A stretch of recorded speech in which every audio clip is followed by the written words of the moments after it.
وَلَقَدْ أَرْسَلْنَا نُوحًا إِلَىٰ قَوْمِهِ إِنِّي لَكُمْ نَذِيرٌ مُّبِينٌ أَلَّا تَعْبُدُوا إِلَّا اللَّهَ إِنِّي أَخَافُ عَلَيْكُمْ عَذَابَ يَوْمٍ أَلِيمٍ صدق اللہ العظیم۔ سورہ ہود میں بھی اب جیسا کہ پہلے عرض کیا جا چکا ہے 6 رکوع جو ہیں انباء الرسل پر مشتمل ہے۔ جیسا کہ اس سے پہلے کئی مرتبہ عرض کر چکا ہوں، یہ 6 رسولوں کے حالات ہیں جو قرآن مجید میں کئی بار آئے ہیں۔ سب سے پہلے حضرت نوح علیہ السلام، پھر حضرت ہود، پھر حضرت صالح، پھر حضرت لوط، پھر حضرت شعیب اور پھر حضرت موسیٰ علیہ السلام۔ تو یہ جو نقشہ آپ کے سامنے اس وقت موجود ہے، اس سے آپ کو اندازہ ہو جائے گا کہ یہ پورا یوں سمجھیے ارض القرآن ہے۔ یہ قرآن مجید میں جن رسولوں کے حالات آئے ہیں وہ سب کے سب جو ہیں وہ اس خطے کے اندر وہ مبعوث کیے گئے۔ یہ داہنی طرف جو ہے وہ جو خلیج فارس ہے، یہ خلیج فارس سیدھا اوپر اگر لکیر چلی جائے گی، اور ادھر سے یہ جو بحر قلزم ہے، اس کے جو یہ اوپر جا کے 2 کھاڑیاں بن گئی ہیں، تو وہ جو ہے خلیج عقبہ آخر میں اوپر، اس سے لکیر جائے گی۔ تو یہ دونوں لکیریں جہاں جا کر مل جائیں گی، وہ اس نقشے میں ابھی نظر نہیں آ رہا، ذرا نیچے کیجئے تو شاید نظر آ جائے گا۔ یہ جگہ ہے جہاں پہ وہ سرخ نشان بنا ہوا ہے، یہ علاقہ ہے جہاں کہ حضرت نوح علیہ السلام کی قوم آباد تھی، اور معلوم ہوتا ہے کہ اس وقت تک نسل انسانی صرف اسی علاقے میں تھی۔ یہیں پر عذاب آیا ہے، بہت بڑا جو طوفان آیا ہے، اور اسی سے ذرا اور اوپر چل کر شمال کی طرف پہاڑی علاقہ ہے کوہ ارارات، اور اسی میں کوہ جودی ہے۔ یہ علاقہ ہے وہ کہ جس کے اندر حضرت نوح علیہ السلام کی قوم آباد تھی۔ اس کے بعد جب وہ حضرت نوح علیہ السلام اور ان کے جو بھی بیٹے تھے وہ بچ کر جب آباد ہوئے ہیں، تو پھر ان کا ایک بیٹا جو ہے، ذرا اور نیچے بھی رکھیں، ان کا ایک بیٹا جو ہے حضرت سام، وہ عراق میں آ کر آباد ہو گئے۔ یہ جو سفید سا آپ کو نظر آ رہا ہے، یہ عراق کا علاقہ ہے، یعنی اسی علاقے سے ذرا نیچے اترے اور عراق میں آباد ہو گئے۔ حضرت سام کی نسل میں پھر بہت سی قومیں پیدا ہوئی ہیں، تو انہی میں سے پھر ایک قوم ہے جو نیچے آئی ہے، جزیرہ نما عرب کے بالکل جنوب میں یہ جو علاقہ ہے، یہاں پر یہ قوم، یہ احقاف کا علاقہ کہلاتا ہے، اور یہاں پر قوم ہود، اس قوم کا نام عاد ہے۔ حضرت سام کی نسل ہی میں سے کوئی بہت بڑا سردار اٹھا جس کا نام عاد تھا، اور عاد کی سے پھر ایک نسل، ایک قوم شروع ہو گئی، وہ اس علاقے میں آباد تھی۔ اس کے ہاں جب شرک وغیرہ پیدا ہو گئے اور خرابیاں پیدا ہو گئیں، تو اللہ تعالیٰ نے بہت سے نبی بھیجے، پھر آخر ایک رسول بھیجا، اور وہ حضرت ہود علیہ السلام ہے۔ ان کی دعوت کو رد کیا، یہ ہلاک کر دیے گئے۔ یہاں سے حضرت ہود اپنے ان ساتھیوں کو لے کر نکلے، اور عرب کے تقریباً وہ وسط میں، وہ علاقہ ہجر کا علاقہ کہلاتا ہے، اس علاقے میں آ کر آباد ہو گئے۔ یہاں ان کے ہاں ایک بڑی شخصیت ابھری جس کا نام سمود تھا، تو اس سے یہ قوم سمود مشہور ہوئی ہے۔ انہوں نے میدانوں کے اندر محل بنائے، اور ساتھ ہی یہ ہے کہ جو پہاڑی علاقہ ہے بہت سخت گرینائٹ راکس ہیں، ان کو تراش کر ان کے اندر بھی مکان بنائے۔ یہ قوم سمود ہے۔ تو قوم نوح، قوم ہود، قوم سمود، یہ تینوں قومان جو ہیں حضرت ابراہیم علیہ السلام سے پہلے کی ہیں۔ اب پھر لوٹیے عراق کی طرف، عراق ہی میں جو قوم باقی رہی، انہی میں حضرت ابراہیم علیہ السلام کی بعثت ہوئی ہے۔ لیکن حضرت ابراہیم علیہ السلام کے بارے میں یہ انداز جو انباء الرسل کا ہے وہ قرآن مجید میں کہیں نہیں ہے۔ یہاں پہ آپ دیکھیں گے سورہ ہود میں ان کا تذکرہ آئے گا، لیکن وہ قصص النبیین کے انداز میں تذکرہ آئے گا، انباء الرسل کے انداز میں نہیں آئے گا۔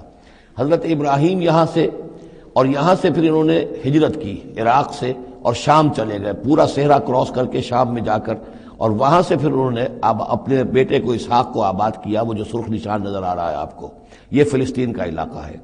ایک بیٹے کو حضرت اسماعیل علیہ السلام کو یہاں مکے میں لا کر آباد کیا۔ اچھا، اس اپنے بھتیجے جو حضرت لوط علیہ السلام ان کے ساتھ ہی آئے تھے، ہجرت کی تھی انہوں نے، عراق سے اور شام پہنچے تھے، ان کو بھیجا ہے بحیرہ ڈیڈ سی جو ہے، بحیرہ مردار، اس کے کنارے پر یہ شہر آباد تھے، عمورہ اور صدوم، وہاں بھیجا ہے۔ تو انباء الرسل کے ضمن میں پھر قوم سمود کے بعد ذکر آئے گا تو وہ قوم لوط کا آئے گا۔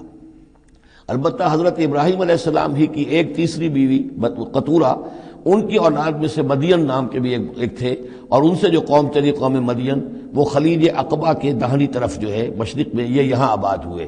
یہ علاقہ ہے ان کا جہاں پہ کہ حضرت شعیب علیہ السلام کو بھیجا گیا، اور خلیج کے قریب لے جائیے، خلیج کے قریب اس علاقے میں یہ مدین کا علاقہ ہے۔ اس میں حضرت شعیب علیہ السلام بھیجے گئے۔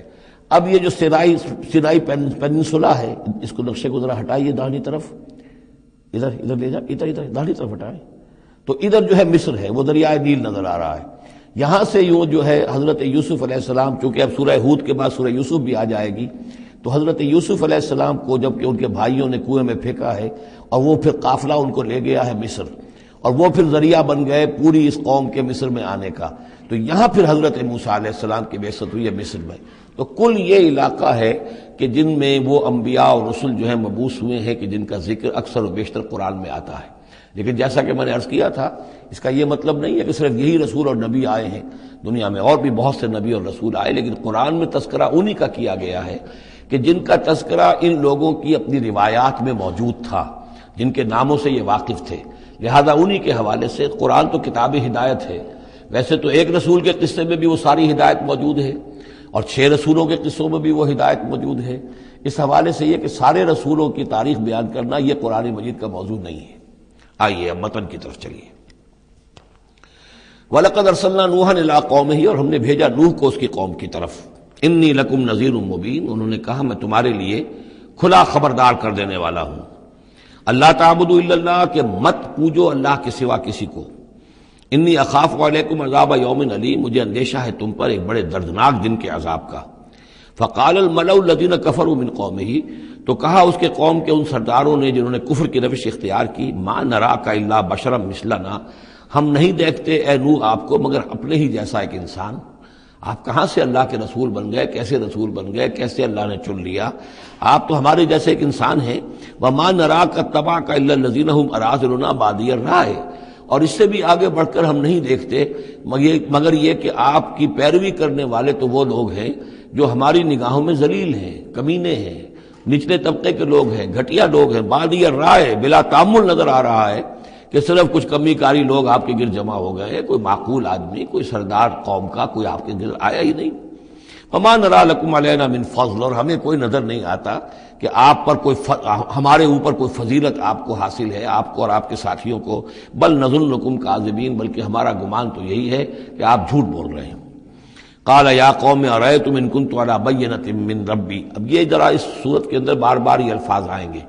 ایک فطرت سلیمہ جو پہلے سے تھی، اس کے بعد اللہ کی طرف سے وحی آ گئی، وہ گویا کہ اس کا شاہد ہے۔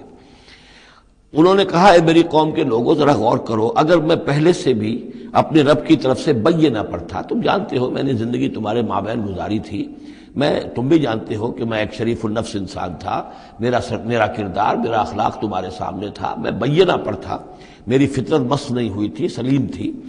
وآتانی رحمۃ من عنده، پھر اللہ نے مجھے رحمت بھی عطا فرما دی اپنے پاس سے، یعنی جو وحی آئی ہے میرے پاس وہ اللہ تعالیٰ کی رحمت ہے۔ فعمیت علیکم، اور وہ چیز وہ ہے کہ جس کو تمہاری آنکھوں سے مخفی رکھا ہے، اب میں کیا کروں، فرشتہ میرے پاس تو آتا ہے، وہی میرے پاس آتی ہے، یہ چیز جو ہے میرے تو تجربے میں ہے، مائی پرسنل ایکسپیرینس، لیکن یہ کہ تم سے یہ چھپا کر رکھی گئی ہے۔ انلزمکموہا وانتم لہا کارہون، بہرحال ہم زبردستی چپکا نہیں سکتے اپنی یہ بات آپ لوگوں کو، اگر آپ کو پسند نہیں ہے، اگر بیزار ہے تو یہ اختیار ہمارے پاس نہیں ہے کہ ہم زبردستی آپ کو ان باتوں کا قائل کر دیں اور یہ باتیں لازماً آپ پر تھوپ دیں۔ وَيَا قَوْمِ لَا أَسْأَلُكُمْ عَلَيْهِ مَالًا، اور میری قوم کے لوگوں دیکھو میں تم سے کوئی اجرت نہیں مانگتا، مال طلب نہیں کرتا، کوئی تاوان تم پر نہیں ڈالا ہے۔ ان اجریہ الا علی اللہ، نہیں ہے میرا اجر مگر اللہ کے ذمے۔ وما انا بطارد الذین آمنوا، اور جن کو تم کہہ رہے ہو یہ گھٹیا لوگ ہیں، کمی کاری لوگ ہیں، کمین لوگ ہیں، میں ان کو اپنے پاس سے دھتکار نہیں سکتا، میں یہاں سے کھدیڑ نہیں سکتا ان کو، میں نہیں ہوں کھدیڑنے والا ان کو اپنے پاس سے۔ انہم ملاقو ربہم، یہ اپنے رب سے ملاقات کریں گے۔ ولیکنی اراکم قوما تجہلون، لیکن میں دیکھتا ہوں کہ تم ضرور جہل میں اور جہالت میں مبتلا ہو گئے ہو۔ وَيَا قَوْمِ مَن يَنصُرُنِي مِنَ اللَّهِ إِن طَرَدتُّهُمْ، اور میری قوم کے لوگوں سوچو اگر میں ان اہل ایمان کو اپنے ہاں سے ہانک دوں، یہاں سے بھگا دوں، یہاں سے دھتکار دوں، تو کون مدد کرے گا میری اللہ کے مقابلے میں؟ یہ اللہ کے ماننے والے، اللہ کے چاہنے والے، اللہ کا ذکر کرنے والے، اللہ سے دعائیں مانگنے والے، اللہ کے روح انور کے یہ طالب ہیں، اس کی رضا جو ہیں۔ افلا تذکرون، تو کیا تم نصیحت اخذ نہیں کرتے؟ ولا اقول لکم عندی خزائن اللہ، وہی بات جو حضور سے ہم پڑھ چکے ہیں پہلے، اور میں نہیں کہتا تم سے کہ میرے پاس اللہ کے خزانے ہیں، میں نے کب کہا ہے کہ میرا اختیار ہے اللہ کے خزانوں پر؟ ولا اعلم الغیب، نہ میں غیب کا علم رکھتا ہوں، ولا اقول انی ملک، نہ میں یہ کہتا ہوں کہ میں کوئی فرشتہ ہوں، ولا اقول للذین تزدری اعینکم، اور نہ میں یہ کہتا ہوں ان لوگوں کے بارے میں جنہیں تمہاری آنکھیں حقیر دیکھ رہی ہیں، تم حقارت کے ساتھ دیکھ رہے ہو، لن یؤتیہم اللہ خیرا، میں تو نہیں کہہ سکتا کہ اللہ تعالیٰ انہیں کوئی خیر نہیں دے گا، کیا پتا تم اندازہ بھی نہ کر سکو کیا مقامات بلند اللہ ان کو عطا کرے گا، جنت میں یہ کس طریقے سے اللہ تعالیٰ کے فراح و ریحان و جنت و نعیم سے جو ہے وہ مشرف ہوں گے۔ لا اقول انی ملک ولا اقول للذین تزدری اعینکم لن یؤتیہم اللہ خیرا، اللہ اعلم بما فی انفسہم، جو کچھ ان کے جیوں میں ہے، دلوں میں، اللہ خوب جانتا ہے کس کے دل میں کتنا خلوص ہے، کتنی محبت ہے اللہ کے ساتھ، کتنی شوق ہے، کتنا شوق ہے اللہ سے ملاقات کا، تو یہ اللہ جانتا ہے۔ انی اذا لمن الظالمین، اگر میں تمہارے ان تانوں سے تنگ آ کر میں ان کو اپنے پاس سے اٹھا دوں، بھگا دوں، تو پھر یہ کہ میں تو خود ظالموں میں سے ہو جاؤں گا۔ قالوا یا نوح، انہوں نے کہا اے نوح قد جادلتنا، تم نے ہم سے خوب جھگڑا کیا، فاکثرت جدالنا، اور بہت جھگڑا کر لیا تم نے، یعنی یہ کہ جب وہ بالکل ان تمام باتوں کے جواب میں خاموش ہونے پر مجبور ہو گئے، معقول بات ہے جو جواب دیا جا رہا ہے، ان کے پاس اب کوئی جواب نہیں ہے اس کا۔ فَأْتِنَا بِمَا تَعِدُنَا إِن كُنتَ مِنَ الصَّادِقِينَ، اب آخری بات وہی ضد اور ہٹ درمی کی، تو پھر لے آؤ جس چیز کی ہمیں دھمکی دے رہے ہو، اگر تم سچے ہو وہ عذاب لے آؤ۔ اب ہم جو ہے ہمارے کان پک گئے ہیں تمہارے یہ بات سنتے سنتے، اور تم سے یہ مذاکرہ اور مجادلہ اور مناظرہ جو ہے مزید ہم جاری نہیں رکھنا چاہتے۔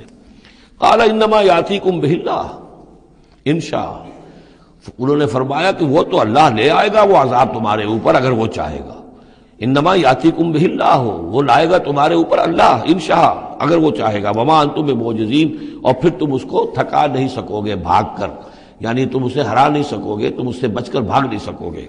ولا ينفعکم نصحی ان اردت ان انصح لکم، اور میری نصیحت، میرا خلوص، میری خیر خواہی تمہارے حق میں کچھ مفید نہیں ہو سکتی، خواہ میں کتنا ہی تمہارا ناصح ہوں، کتنا ہی تمہارے ساتھ مخلص ہوں، نصیحت کر رہا ہوں، خیر خواہ ہوں۔ ان کان اللہ یرید ان یغویکم، اگر اللہ ہی فیصلہ کر چکا ہو کہ وہ تمہاری گمراہی کے اوپر اس کی مہر ثبت ہو چکی ہو، اگر اللہ تعالیٰ فیصلہ کر چکا ہے تو میری یہ سارا اخلاص اور خلوص اور دعوت اور نصیحت اور خیر خواہی اس کا کوئی نتیجہ نہیں نکلے گا۔ هو ربکم، وہ تمہارا رب ہے، وإلیہ ترجعون، اور اسی کی طرف تم لوٹا دیے جاؤ گے۔ ام یقولون افتراہ، کیا یہ کہتے ہیں کہ یہ اے محمد صلی اللہ علیہ وسلم آپ نے اس کو گھڑ لیا ہے؟ قل ان افتریتہ فعلی اجرامی، اب یہاں درمیان میں حضرت نوح علیہ السلام کی بات چل رہی ہے اور آگے بھی چلے گی، لیکن درمیان میں ایک جملہ معترضہ ہے۔ یہ ساری باتیں اے نبی جو آپ کو ہم وحی کے ذریعے سے بتا رہے ہیں، یہ ساری جو گفت و شنید ہوئی تھی حضرت نوح علیہ السلام کے اور ان کی قوم کے درمیان، آپ کو کیسے معلوم ہوئی؟ آپ نے گھڑ لی ہے؟ آپ کو کوئی فکشن ہے، کوئی سٹوری ہے، کیا ہے؟ نہیں، یہ تو اللہ تعالیٰ کی طرف سے ہے۔ قل ان افتریتہ، کہہ دیجئے اگر میں نے یہ گھڑی ہوں یہ چیزیں، فعلی اجرامی، تو پھر یہ میرا جرم ہوگا، اس کا وبال مجھ پر آئے گا۔ وانا بریء مما تجرمون، ورنہ پھر یہ ہے کہ جو جرم تم کر رہے ہو، جھٹلا رہے ہو، تو میں اس سے بری ہوں۔ وأوحی الی نوح، اور وحی کر دیا گیا نوح کی جانب، انہ لن یؤمن من قومک الا من قد آمن، اب کوئی اور شخص ایمان نہیں لائے گا تمہاری قوم میں سے سوائے ان کے جو ایمان لا چکے ہیں۔ فلا تبتئس بما كانوا يفعلون، سو اب جو کچھ وہ کر رہے ہیں آپ اس پر افسوس نہ کریں اور غمگین نہ ہوں۔ واصنع الفلک بأعیننا ووحینا، اور اب آپ کشتی تیار کیجئے، کشتی بنائیے ہماری نگاہوں کے سامنے، یعنی ہم دیکھ رہے ہیں اور ہمارے انسٹرکشنز کے مطابق، ووحینا معلوم ہوتا کہ اللہ تعالیٰ کی طرف سے ہر یعنی سٹیپ پر ان کو وحی آ رہی ہے، اور کہ اس طرح کرو، اتنی لمبی بناؤ، ایسی لکڑیاں تیار کرو، بِأَعْيُنِنَا وَوَحْيِنَا، ہماری نگاہوں کے سامنے اور ہماری ہی انسٹرکشنز کے مطابق، وحی کے مطابق۔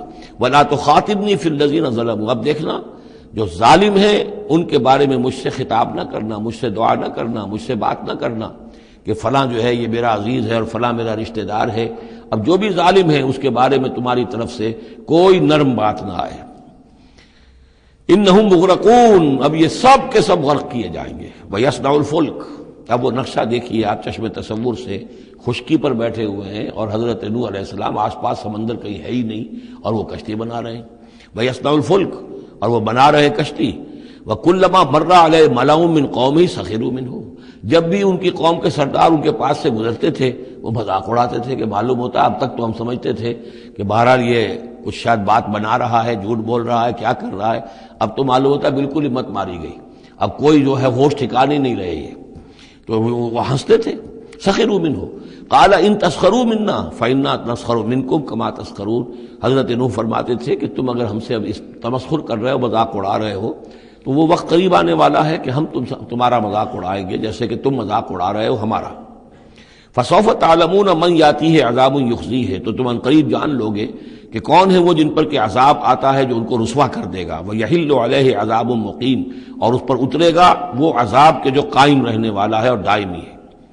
حتی اذا جاء امرنا وفارت التنور، یہاں تک کہ جب ہمارا حکم آ گیا اور جوش مارا تنور نے. اب یہ جو ہے جہاں تک اس کا یعنی جیوگرافیکل یا جیولوجیکل جو بھی اس کا پس منظر ہے، اس کے ضمن میں ایچ جی ویلز نے جو بات کہی ہے وہ میں آپ کو بتا دینا چاہتا ہوں. اس کا کہنا یہ ہے کہ میڈیٹرینین کا جو اس کی سطح وہ بہت بلند تھی، اور ساحل کے ساتھ ساتھ جو ہے اس کے جو مشرقی ساحل ہے اس کا جو شام کا اور فلسطین کا، تو یہاں پر جو ہے وہ اونچے پہاڑ تھے. جیسے کراچی کے بارے میں بھی کہا جاتا ہے کہ کراچی کے بعض علاقے جو ہیں وہ سطح سمندر سے نیچے ہیں، لیکن ساحل کے ساتھ ساتھ اونچا علاقہ ایسا ہے کہ جو سمندر کو روکے ہوئے. اگر کسی جگہ پر ایسا ہو تو اگر کہیں کوئی ایک سوراخ بھی ہو جائے تو یہ ایسا ہی ہے جیسے کسی بڑے بند میں سوراخ ہو جائے. اگر خدا نہ خواستہ کہیں تربیلا ڈیم میں یا کہیں کوئی اور اس طریقے کی بات ہو جائے تو پھر جو تباہی آئے گی اس کا آپ اندازہ کر لیجئے. تو ان کا کہنا یہ ہے کہ وہ سیلاب جو آیا ہے تو میڈیٹرینین میں وہ جو اس کا ساحلی علاقہ تھا اس میں سے کہیں وہ راستہ نکلا ہے پانی کا، اور پھر سمندر آیا ہے، اور وہ سمندر جو ہے پورے مڈل ایسٹ کے علاقے کے اوپر جو ہے اس کے اوپر وہ پانی سمندر کی شکل بن گیا ہے. یہ ہے ان کی تعویل. اس لیے کہ تاریخی طور پر اور طبقات الارض کا جو علم ہے وہ بتاتا ہے کہ اس پورے علاقے میں ایک بہت بڑے وسیع پیمانے پر فلڈ کے آثار موجود ہیں. وہ آثار جو ہیں وہ ایسے ہیں کہ اس پورے علاقے کے اندر وہ فلڈ آیا تھا، اور اس کی یہ توجیہ ہے جو وہ لوگ کرتے ہیں. بہرحال اس میں تین چیزیں ہوئی ہیں. ایک تو یہ کہ کسی ایک جگہ سے کوئی تنور ہو سکتا ہے کہ کوئی سوراخ جو ہے، جیسے کہ آپ کو معلوم ہے بڑے بڑے جو بند ہیں ان میں بعض اوقات صرف جو چوہوں کے بل ہوتے ہیں ان کی وجہ سے سوراخ ہو جاتے ہیں. نہروں کے کناروں میں جو بند ٹوٹتا ہے نہر کا، تو کہیں کوئی چوہوں نے کوئی سوراخ کیا ہوتا ہے، اس میں سے پانی بہنا شروع ہوا اور نہر ٹوٹ گئی. اسی طریقے سے ہو سکتا ہے کہ کسی تنور کے اندر سے پہلی مرتبہ پانی نکلا ہو. پھر یہ کہ زمین کے بھی اللہ تعالیٰ نے جو ہے وہ کھول دیے سوتے، اور آسمان سے بھی پانی برسا. تو یہ پانی جو ہے زمین کا اور آسمان کا پھر مل گیا، اور اس طریقے سے وہ عظیم جو ہے سیلاب آیا جس سے کہ وہ پوری قوم ہلاک ہو گئی. اور وہ کشتی جو ہے وہ بہت عرصے تک تیرتی رہی اس سمندر کے اوپر، اور پھر ہوتی ہوئی وہ کوہ ارارات میں اس کی جو ایک چوٹی ہے جودی، اس پر جا کر ٹک گئی. واللہ عالم. ابھی اس پر مزید ضرورت ہے اصل میں کام کرنے کی. ویسے یہ خبریں بھی ہیں کہ بعض اوقات کوئی کشتی نما چیز دیکھی گئی ہے. یہ علاقہ جو ہے اصل میں کہ جو جہاں پہ ترکی کی سرحد ملتی ہے روس کے ساتھ، ادھر وہ آذربائیجان وغیرہ کا علاقہ ہے، ادھر پھر یہ ترکی ہے، اوپر روس کا علاقہ جو ہے، تو اس میں ادھر سے راستہ جو ہے بہت دشوار گزار ہے، چڑھ نہیں سکتے. روس کی طرف سے راستہ ہے. اس کی چوٹیوں پر بعض پائلٹس نے کہیں دیکھا ہے اور خبر دی ہے کہ کوئی بہت بڑی کشتی قسم کی شے جو ہے وہ کسی چوٹی کے اوپر رکھی ہوئی ہے. اور قرآن مجید چونکہ بار بار کہتا ہے کہ ہم اسے برقرار رکھیں گے، ایک وقت آئے گا کہ وہ لوگوں کے لیے ایک نشانی بن کر ظاہر ہوگی، تو اس سے معلوم ہوتا ہے کہ وہ کشتی اب بھی وہاں پر موجود ہے اور انسان جو ہے اس تک رسائی حاصل کرے گا. وَيَصْنَعُ الْفُلْكَ فَكُلَّمَا مَرَّ وَفَارَ التَّنُورُ حَتَّىٰ إِذَا جَاءَ أَمْرُنَا وَفَارَ التَّنُورُ، جب ہمارا حکم آ پہنچا اور جوش مارا تنور نے، ابل پڑا تنور. قُلْ نَحْمِلُ فِيهَا مِن كُلِّ زَوْجَيْنِ اثْنَيْنِ، تو ہم نے کہا اے نوح اپنی اس کشتی میں تمام حیوانات کا ایک ایک جوڑا رکھ لو، وَأَهْلَكَ، اور اپنے گھر والوں کو بھی، اپنے گھر والے اہل و عیال کو، إِلَّا مَنْ سَبَقَ عَلَيْهِ الْقَوْلُ، سوائے آپ کے اہل و عیال میں سے وہ کہ جن کے بارے میں پہلے حکم گزر چکا ہے. یہ حضرت نوح کے خاندان میں سے ایک ان کی بیوی اور اسی بیوی کا بیٹا یام، تین بیٹے ان کے ساتھ بچے ہیں جو اہل ایمان تھے، حام، سام اور یافس. سام کی اولاد ہے وہ جو نیچے تمام ہم نے ابھی نقشہ دیکھا ہے. حضرت ابراہیم بھی سامی ہیں، اور یہ قوم عاد بھی سامی، قوم سمود بھی سامی، یہ سیمیٹک ریسز کہلاتی ہیں. لیکن یہ کہ حضرت حام کی اولاد اب وہ اس تفصیل میں نہیں جا سکتا، اور حضرت یافس کی اولاد یہ اور دوسرے علاقوں میں جا کر آباد ہو گئے. یہ جو نیچے کی طرف اترے ہیں یہ حضرت سام کی نسل ہے. چوتھا بیٹا ان کا تھا یام، یا اس کا ایک خطاب اور بھی تھا کنعان، اور اس کی جو ماں تھی تو یہ مشرک تھے اور یہ اہل ایمان کے ساتھ شریک نہیں تھے، لہذا یہ کشتی میں شامل نہیں ہوئے. تو آپ اب رکھ لیجئے، سوار کرا لیجئے اپنی کشتی میں من کل زوجین اثنین، ہر نوع کا ایک ایک جوڑا، تمام حیوانات میں سے، وَأَهْلَكَ، اور اپنے گھر والوں کو، إِلَّا مَنْ سَبَقَ عَلَيْهِ الْقَوْلُ، مگر سوائے اس کے کہ جن کے اوپر پہلے سے حکم ہو چکا ہے، وَمَنْ آمَنَ، اور باقی جتنے بھی اہل ایمان آپ کے ہیں ان سب کو بھی سوار کر لیجئے، وَمَا آمَنَ مَعَهُ إِلَّا قَلِيلٌ، اور نہیں ایمان لائے تھے ان کے ساتھ مگر بہت ہی کم، نہ ہونے کے برابر۔ قلیل جو ہے انگریزی میں اے لٹل اور دی لٹل، ان دونوں میں جو فرق ہے، یہاں قلیل جو ہے دی لٹل کے معنی میں آیا ہے کہ بالکل نہ ہونے کے برابر۔ وقال اركبوا فيها بسم الله مجريها ومرساها، اور حضرت نوح نے فرمایا اب سوار ہو جاؤ اس میں، اللہ کے نام کے ساتھ ہی ہے اس کا چلنا بھی اور اس کا لنگر انداز ہونا بھی، اللہ ہی اس کو چلائے گا بھی جب تک یہ پانی میں تیرتی رہے گی، اور اللہ ہی کے حکم سے یہ لنگر انداز ہوگی جہاں بھی اللہ کی مشیت ہوگی کہ یہ لنگر انداز ہو جائے۔ ان ربی لغفور الرحیم، یقین میرا رب غفور اور رحیم ہے۔ وہی تجری بہم فی موج کالجبال، اب وہ کشتی چل رہی تھی ان کو لے کر موجوں میں، اور موجیں پہاڑ پہاڑ جیسی موجیں۔ ونادى نوح ابنہ، اور نوح نے پکارا اپنے بیٹے کو، اسی کو یام کو یا کنعان کو، وکان فی معزل، اور وہ ایک کنارے کی طرف تھا، یا بنی ارکب معنا، اے میرے بیٹے آؤ ہمارے ساتھ شریک ہو جاؤ، ولا تکن مع الکافرین، اور کافروں کا ساتھ نہ دو، کافروں کے ساتھ نہ رہو بلکہ ہماری کشتی میں آ جاؤ۔ قال سآوی الی جبل یعصمنی من الماء، اس نے کہا نہیں نہیں، میں ابھی اس پہاڑ کے اوپر چڑھ جاؤں گا، میں وہاں پہنچ جاؤں گا، وہ مجھے پانی سے بچا لے گا۔ قال لا عاصم اليوم من امر اللہ الا من رحم، حضرت نوح نے فرمایا نہیں، آج کے دن کوئی شے بچانے والی نہیں ہے اللہ کے امر سے سوائے اس کے جس پر اللہ ہی رحم فرما دے۔ وحال بینہم الموج، اور اسی گفتگو کے دوران ایک بڑی سی موج حائل ہوئی ان کے مابین، فکان من المغرقین، اور وہ بیٹا جو ہے ان کی نگاہوں کے سامنے غرق ہو گیا۔ وقیل یا ارض ابلعی ماءک، اور کہہ دیا گیا اے زمین اپنے پانی کو نگل جا، واپس پانی زمین کے اندر جذب ہو جائے۔ کتنا وقت لگا ہوگا یہ اللہ بہتر جانتا ہے، لیکن یہ آخر کار جو شکل بنی ہے کہ زمین کے اندر پانی جذب ہو گیا جو زمین سے آیا تھا۔ وَيَا سَمَاءُ أَقْلِعِي، اور اے آسمان تو بھی اب تھم جا، جو بھی بارش آنی تھی، جو اس طوفان کے لیے، اس کو بھی اختتام کا حکم ہو گیا۔ وَغِيضَ الْمَاءُ، اور پانی سکھا دیا گیا۔ وَقُضِيَ الْأَمْرُ، اور فیصلہ چکا دیا گیا۔ وَاسْتَوَتْ عَلَى الْجُودِي، اور وہ کشتی جو ہے جودی پہاڑ کے اوپر جا کر رک گئی۔ وَقِيلَ بُعْدًا لِلْقَوْمِ الظَّالِمِينَ، اور کہہ دیا گیا ہلاکت اور دوری ہے اس قوم کے لیے کہ جو ظالم تھی، یعنی اب اس کا نسیہ منسیہ ہو گئی، اب اس کا نام و نشان موجود نہ رہا۔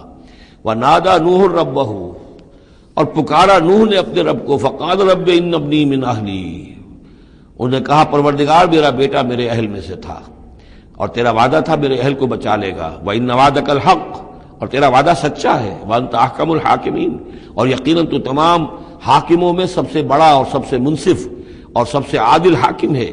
قال یا نوح انہ لیس من اہلک، انہوں نے، اللہ نے جواب دیا، اے نوح وہ تمہارے اہل میں سے نہیں ہے۔ انہ عمل غیر صالح، اس کے اعمال، اس کا کردار، اس کے عقائد، اس کے نظریات غیر صالح ہیں۔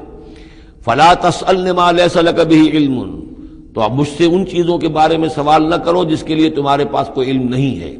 انی اعظک ان تکون من الجاہلین، اور میں تمہیں نصیحت کر رہا ہوں کہ تم جاہلوں میں سے نہ بن جاؤ۔ یہاں وہ یاد کر لیجئے سورہ انعام کی آیت 35، اس میں حضور سے کہا گیا تھا فلا تکونن من الجاہلین، میں نے اس وقت بھی نوٹ کرا دیا تھا کہ یہ سخت ترین الفاظ یا حضور سے فرمائے گئے ہیں سورہ انعام میں، اور یہاں پر سورہ ہود میں یہ آئے ہیں حضرت نوح علیہ السلام سے خطاب کرتے ہوئے، انی اعوذک ان تکون من الجاہلین۔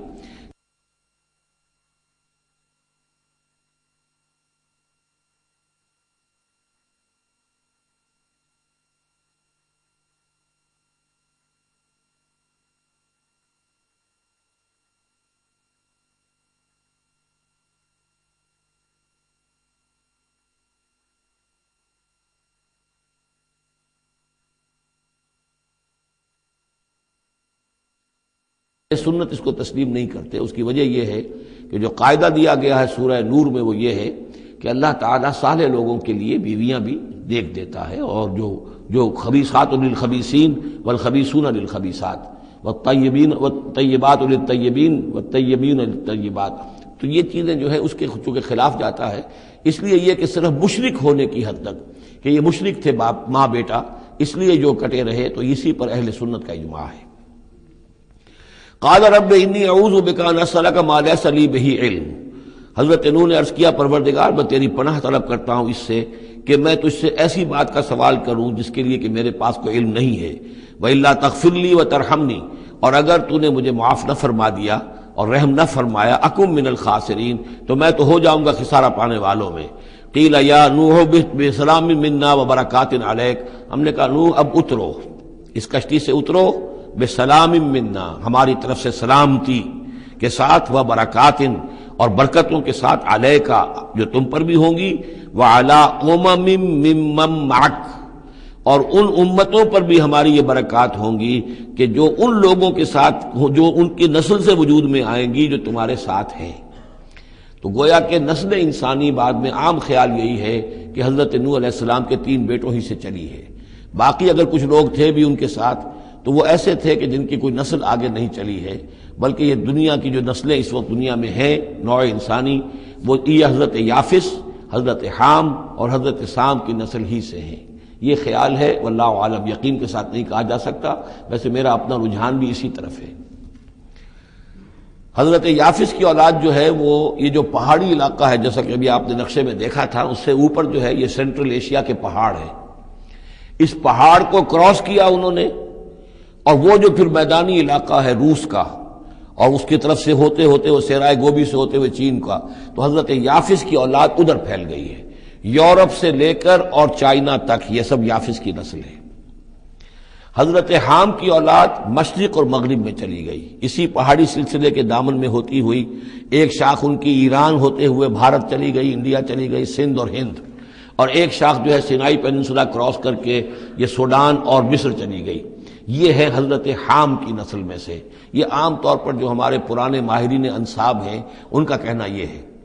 انہی میں سے معلوم ہوتا ہے کہ جو یہ یورپین ہیں، جو کہ انڈو ایرانین جو کہلاتے ہیں ایرینز، تو یہ ایرینز جو ہے یہ سب حضرت حام کی اولاد میں سے معلوم ہوتے ہیں۔ ان میں سے گریکس بھی ہیں، اور ان میں رومنز بھی ہیں، اور ان میں جرمنز بھی ہیں۔ باقی جو ہے نسلیں جو ہیں یہ اینگلو سیکسنز، یہ ہیں حضرت یافسی کے نسل سے، جو اوپر سے جا کر اور یہ اسکینڈینیوین کنٹریز سے ہو کر پھر نیچے اترے ہیں یورپ کی طرف۔ تو یہ جو ناردرنرز کہلاتے ہیں، دی نارڈک ریسز، شمالی اقوام جو ہے، اینگلو سیکسنز ان میں سے ہیں، لیکن جو مشرقی یورپ کی یہ اقوام ہیں، یہ اصل میں یہ بھی آریائی نسل جو ہے حضرت حام کی نسل میں سے، واللہ عالم۔ تو یہاں وہ الفاظ آ گئے تھے، قال یا نوح اہبط بسلام منا وبرکات علیک وعلی امم ممن معک، ان امتوں اور قوموں پر بھی سلامتی اور برکات جو ان میں سے ہوں گی جو تمہارے ساتھ ہیں، تمہارے ساتھ جو اس کشتی میں سوار ہیں، وَأُمَمٌ سَنُمَتِّعُهُمْ، اور کچھ اور قومیں بھی ہوں گی، فرقے ہوں گے جنہیں ہم کچھ سامان دیں گے دنیا کا، ثُمَّ يَمَسُّهُم مِّنَّا عَذَابٌ أَلِيمٌ، اور پھر ان کے اوپر ہماری طرف سے ایک بڑا زبردست عذاب آئے گا، جیسے کہ پھر قوم ہود پر اور قوم صالح پر آیا ہے۔ تِلْكَ مِنْ أَنْبَاءِ الْغَيْبِ نُوحِيهَا إِلَيْكَ، یہ غیب کی خبروں میں سے ہے جو وحی کر رہے ہیں ہم آپ کی جانب اے محمد صلی اللہ علیہ وسلم۔ وَمَا كُنْتَ تَعْلَمُهَا أَنْتَ وَلَا قَوْمُكَ، اور نہیں جانتے تھے آپ ان کو، نہ آپ نہ آپ کی قوم ان سے واقف تھی، من قبل ھذا، اس سے پہلے، فاصبر، تو اے نبی صبر کیجئے، ان العاقبۃ للمتقین، یقیناً آخری انجام جو ہے وہ بھلا ہوگا اہل تقوی ہی کا۔ وَإِلَىٰ عَادٍ أَخَاهُمْ هُودًا، یہ سام کی نسل کی ایک شاخ جو نیچے اتری ہے اور یہ پہنچ گئی ہے جزیرہ نماء عرب کے تقریباً جو ساؤترن ڈیزرٹ ہے جو آج کا، اس کے اندر، اور عاد کی قوم کی طرف ہم نے بھیجا اخاہم ہودا، ان کے بھائی ہود کو، قال یا قوم اعبدوا اللہ ما لکم من الہ غیرہ ان انتم الا مفترون، انہوں نے کہا میری قوم کے لوگوں تمہارا کوئی الہ اللہ کے سوا نہیں ہے، اور یہ باقی تم نے نام گھڑ لیے ہیں، کوئی اور معبود نہیں ہے، کسی کی حقیقت نہیں ہے۔ یا قوم لا اسألکم علیہ اجرا، اور میری قوم کے لوگوں میں تم سے کوئی اجر کا طالب نہیں ہوں، ان اجری الا علی الذی فطرنی، نہیں ہے میرا اجر مگر اسی کے ذمے جس نے مجھے پیدا فرمایا، افلا تعقلون، تو کیا تم عقل سے کام نہیں لیتے؟ وَيَا قَوْمِ اسْتَغْفِرُوا رَبَّكُمْ، اور میری قوم کے لوگوں اللہ سے استغفار کرو، اپنے گناہوں کی معافی چاہو، توبہ کرو، اس شرک کو اور بت پرستی کو چھوڑو، ثم توبوا الیہ، پھر اس کی جناب میں رجوع کرو، یرسل السماء علیکم مدرارا، وہ آسمان سے تم پر چھاجوں پانی برسائے گا، ویزدکم قوۃ الی قوتکم، اور تمہاری جو قوت اس نے عطا کی ہوئی ہے اس میں اور قوت کا اضافہ فرمائے گا، ولا تتولوا مجرمین، لیکن یہ کہ روگردانی نہ کرو مجرموں کی طرح اور مجرم بن کر۔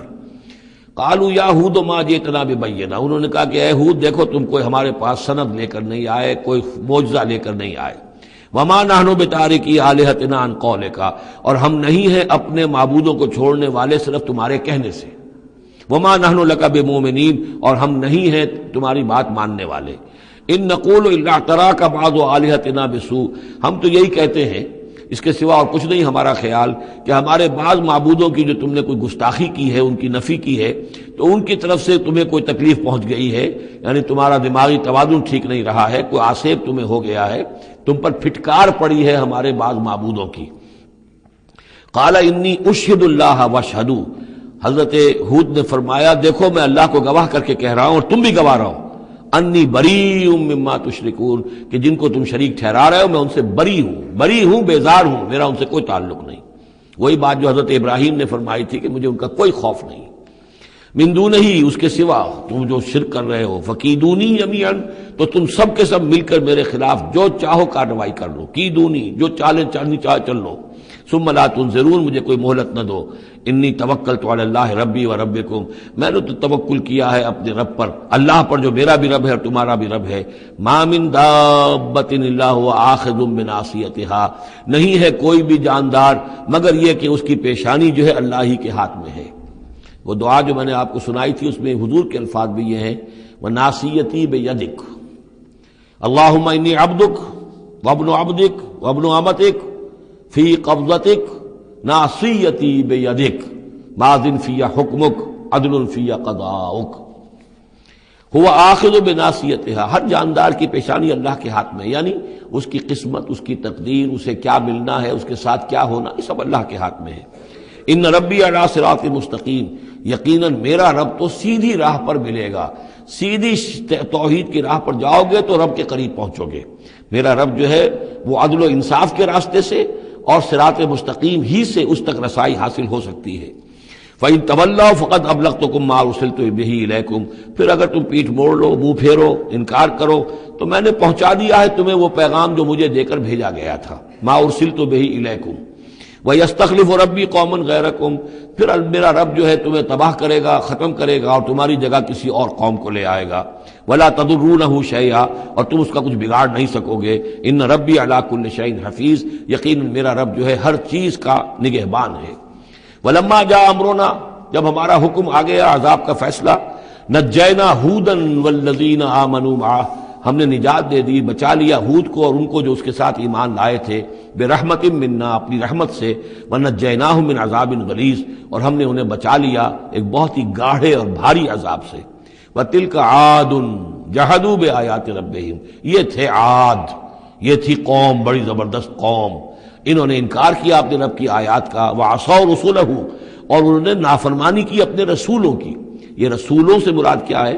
اصل میں انبیاء تو آتے رہتے ہیں، آخر میں پھر رسول آتا ہے، چھوٹے چھوٹے، جس طریقے سے کہ اللہ تعالیٰ کی طرف سے سمجھانے کے لیے ان کے معلمین کی حیثیت سے، تو وہاں پہ ان کو بھی رسول کہہ دیا گیا۔ جیسا کہ میں نے کہا تھا قرآن مجید میں یہ الفاظ ایک دوسرے کی جگہ آ جاتے ہیں۔ وَاتَّبَعُوا أَمْرَ كُلِّ جَبَّارٍ عَنِيدٍ، انہوں نے رسولوں کی تو نافرمانی کی اور پیروی کی ان کے حکم کی جو سرکش تھے اور مخالف تھے۔ وَأُتْبِعُوا فِي هَذِهِ الدُّنْيَا لَعْنَةً، اور ان کے پیچھے لگا دی گئی اس دنیا میں بھی لعنت، وَيَوْمَ الْقِيَامَةِ، اور قیامت کے دن کے لیے بھی۔ أَلَا إِنَّ عَادًا كَفَرُوا رَبَّهُمْ، آگاہ ہو جاؤ قوم عاد نے اپنے رب کا کفر کیا تھا۔ أَلَا بُعْدًا لِعَادٍ قوم ہود، سن لو پھٹکار ہے عاد پر جو قوم ہود تھی، جس کی طرف حضرت ہود علیہ السلام کو بھیجا گیا۔ وَإِلَىٰ ثَمُودَ أَخَاهُمْ صَالِحًا، اب ان میں سے جو لوگ بچے تھے وہ پھر آگے وسطی علاقے کی طرف گئے ہیں اور وہاں ہجر کے علاقے میں جا کے آباد ہوئے، وہاں سمود نام کی ایک بڑی قوم ابھری، اور ان کے اندر بھی جب پھر وہی خرابیاں آ گئیں، وہی شیطان نے ان کو پٹی پڑھائی، وہی بت پرستی شروع ہو گئی، وہی ان کے معبود ہو گئے، تراش لیے انہوں نے۔ تو الی ثمود اخاہم صالحا، سمود کی طرف ہم نے بھیجا ان کے بھائی صالح کو. قال یا قوم اعبدوا اللہ ما لکم من الہ غیرہ، انہوں نے فرمایا کہ اے میری قوم کے لوگو اللہ کی بندگی کرو، تمہارا کوئی معبود اس کے سوا نہیں ہے. ہوا انشاکم من الارض، اس نے تمہیں زمین سے اٹھایا ہے، ابھارا ہے، بنایا ہے زمین سے. واستعمرکم فیہا، اور اس میں تم کو آباد کیا ہے. فاستغفروہ، تو اس سے استغفار کرو، اس سے اپنے گناہ بخشواؤ. ثم توبوا الیہ، اور پھر اس کی جانب میں رجوع کرو. ان ربی قریب مجیب، یقین میرا رب قریب ہے اور دعا کا قبول کرنے والا ہے. قالوا یا صالح قد کنت فینا مرجوا، انہوں نے کہا ہے صالح تم سے تو ہماری بڑی امیدیں وابستہ تھی. ظاہر بات ہے کہ ایک شخص جو ہے جس کو اللہ چنتا تھا اپنے اخلاق میں، سمجھ میں، فہم میں، فطانت میں وہ ممتاز ہوتے تھے، تو ہم سمجھتے تھے تم آباء و اجداد کا نام روشن کرو گے. یہ تم نے کیا کیا؟ تم نے تو کہنا شروع کر دیا کہ آباء و اجداد کے جو طریقے ہیں یہ غلط ہیں، ان کا دین غلط ہے، ان کے عقیدے غلط ہیں، ان کے معبود جن کو ہمارے آباء و اجداد پوجتے آئے ان کی کوئی حقیقت نہیں. ہم توقع کرتے تھے کہ تم قوم کا نام روشن کرو گے، تم آباء و اجداد کے لیے عزت کا اور ان کے لیے مزید جو ہے دنیا کے اندر ان کے ناموری کا سبب ذریعہ بنو گے. قالوا یا صالح قد کنت فینا مرجوا، تم سے تو ہمیں بہت سی امیدیں تھی قبل ھذا، اس سے پہلے. اتنہانا نعبد ما یعبد آباؤنا، یہ کیا ہوا تم ہمیں روک رہے ہو ان چیزوں کو پوجنے سے کہ جن کو ہمارے آباء و اجداد پوجتے تھے. وَإِنَّنَا لَفِي شَكٍّ مِّمَّا تَدْعُونَا إِلَيْهِ مُرِيبٍ، اور یقیناً جس چیز کی طرف تم ہمیں بلا رہے ہو اس کے بارے میں ہمیں شکوک و شبہات ہیں، ہمارا دل اس پر ٹھکتا نہیں ہے. قال یا قوم ارأیتم ان کنت علی بینۃ من ربی، وہی بات انہوں نے کہی، اے میری قوم کے لوگوں سوچو اگر میں پہلے سے بھی اپنے رب کی طرف سے بینہ پر تھا، میری فطرت سلیم تھی، تم دیکھتے تھے کہ میں تمہارے درمیان ایک اچھا آدمی تھا، صاف ستھرا کردار رکھنے والا انسان تھا، میری فطرت صالح تھی. وآتانی منہ رحمۃ، اور اللہ نے پھر مجھے اپنے پاس سے رحمت عطا کر دی، اب وہی آ گئی، نبوت عطا کر دی گئی. فمن ینصرنی من اللہ ان عصیتہ، تو اب اگر میں اللہ کی نافرمانی کروں تو مجھے کون بچائے گا اللہ سے، کون اس کی پکڑ سے مجھے بچا سکے گا.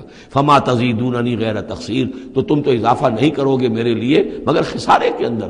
تم چاہتے ہو کہ میں اپنی اس چیز کو چھوڑ کر اور آباء و اجداد کا نام لوں اور ان کے معبودوں کو پوجنا شروع کر دوں، تو تم تو میری تباہی کے در پہ ہو.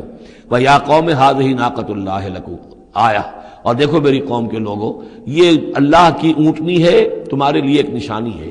فَذَرُوهَا تَأْكُلْ فِي أَرْضِ اللَّهِ، اسے چھوڑے رکھو، یہ چرتی رہے اللہ کی زمین میں، جہاں چاہے جہاں سے چاہے کھائے. فَلَا تَمَسُّوهَا بِسُوءٍ، اور دیکھنا کسی برے ارادے سے اس کو ہاتھ نہ لگانا. فَيَأْخُذَكُمْ عَذَابٌ قَرِيبٌ، تو پھر تمہیں آ پکڑے گا وہ عذاب کہ جو اب دور نہیں ہے، قریب ہی ہے.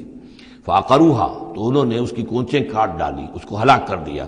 فَقَالَ تَمَتَّعُوا فِي دَارِكُمْ ثَلَاثَةَ أَيَّامٍ، حضرت صالح نے فرمایا کہ اچھا ٹھیک ہے، اب تم اپنے گھروں کے اندر جو بھی کھانا پینا ہے، رچنا بسنا ہے، تین دن تک رہ لو اور بس لو. ذَلِكَ وَعْدٌ غَيْرُ مَكْذُوبٍ، یہ وہ وعدہ ہے کہ جو جھوٹا ثابت نہیں ہوگا.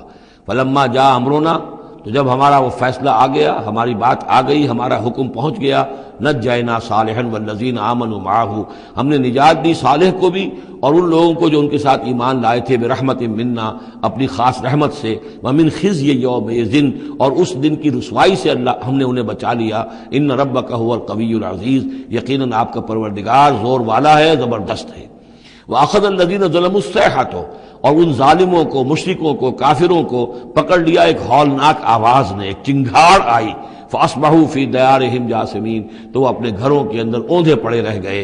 كَأَن لَّمْ يَغْنَوْا فِيهَا، ایسے ہو گئے جیسے کبھی یہاں آباد تھے ہی نہیں، کبھی یہاں کوئی رہتا تھا ہی نہیں.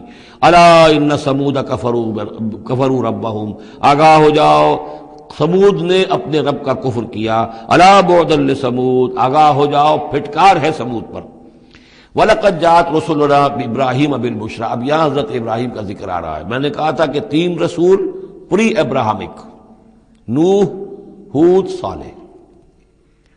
3 رسول کو ہم کہہ سکتے ہیں پوسٹ ابراہمک، اگرچہ ان میں سے ایک جو ہیں وہ ہم عصر ہیں.